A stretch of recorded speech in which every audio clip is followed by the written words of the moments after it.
Every gamer has that console. The one that didn't just give them games, it gave them a hobby.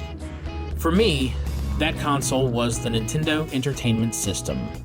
Sure, I had already fallen in love with video games thanks to the ColecoVision and the Atari 2600, but Nintendo changed everything. This wasn't just another console, it felt like the future had arrived in my living room.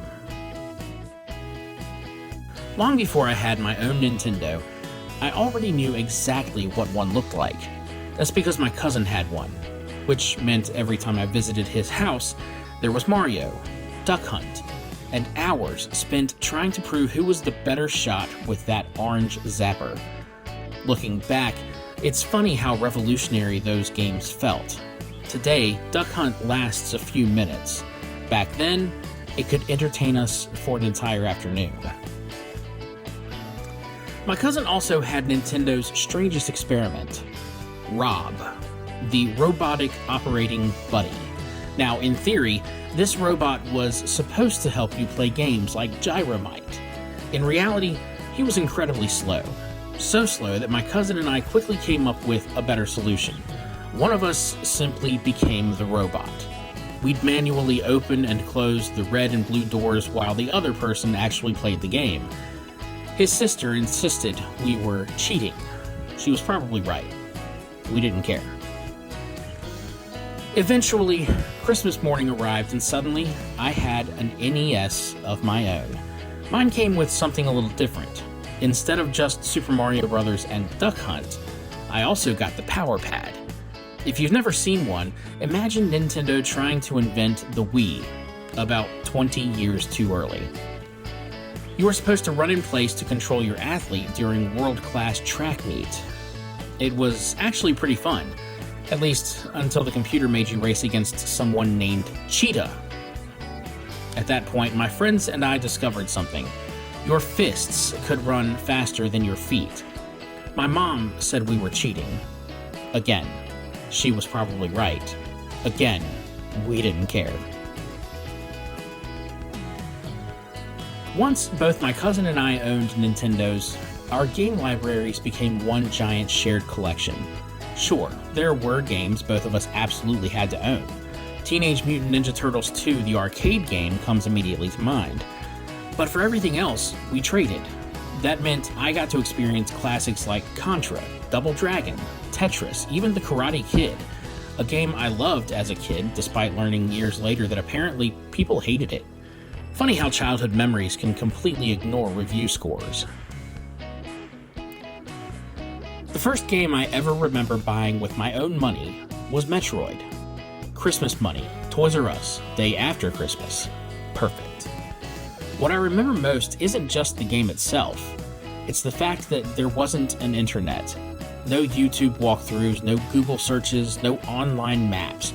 Every hidden missile tank, every secret passage, every encounter with Kraid, Ridley, and Mother Brain had to be discovered the hard way.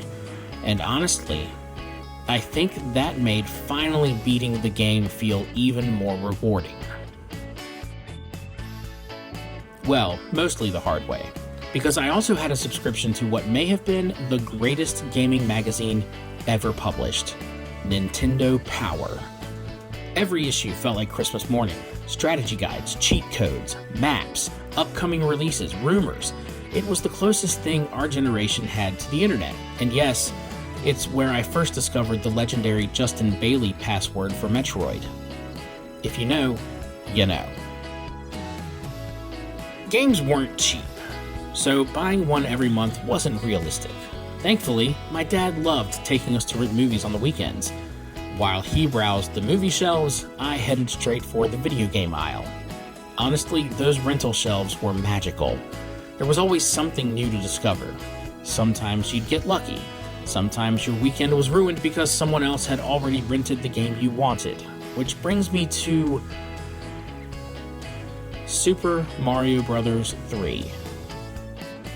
If you were a kid in the late 1980s, there may never have been a more anticipated game than Super Mario Bros. 3. I'd already seen The Wizard, which, let's be honest, is basically a 90-minute Nintendo commercial. But it worked. Seeing Mario fly across the screen in a raccoon suit only made me want the game even more. Unfortunately, everyone else wanted it too. Every video store, every rental shop seemed to have every copy checked out. Then one Friday, my mom came home from work carrying a rental copy she'd managed to track down. I don't think I left my room for the rest of the weekend. Looking back, that might be one of my favorite gaming memories. Not because of the game itself, but because of my mom. She knew exactly how excited I'd been, and quietly made it happen. Those are the moments you remember. One Nintendo accessory somehow escaped me: the Power Glove. Thanks to the wizard, every kid wanted one. I never got one. From everything I've heard since, that may have been a blessing. Apparently, it looked much cooler than it actually worked. The Nintendo Entertainment System wasn't just another console. It revived an industry. It introduced countless iconic franchises, and for many of us, it became the system that turned playing video games into a lifelong hobby. Even now, decades later, I can still hear the opening notes of Super Mario Bros. I can still picture opening a gray cartridge case. I can still remember just sitting cross-legged on the carpet in front of an old tube television, trying to beat just one more level. The graphics may be simple, the controllers only had 2 buttons, but none of that mattered, because the memories were anything but simple. For me, the NES wasn't just a game console. It was birthday parties, weekend rentals, trading cartridges with my cousin, reading Nintendo Power, discovering entire worlds hidden inside gray plastic cartridges. It was the console that made me a gamer.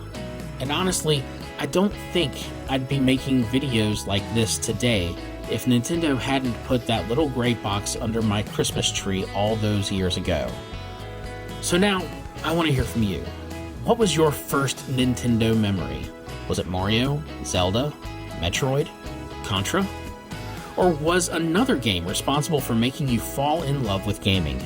Let me know down in the comments. If you enjoyed this trip down memory lane, don't forget to like, subscribe, and ring the notification bell. I'm Aaron, and this has been my gaming history here on The Confusing Middle. Thanks for watching, and I'll see you in the next one.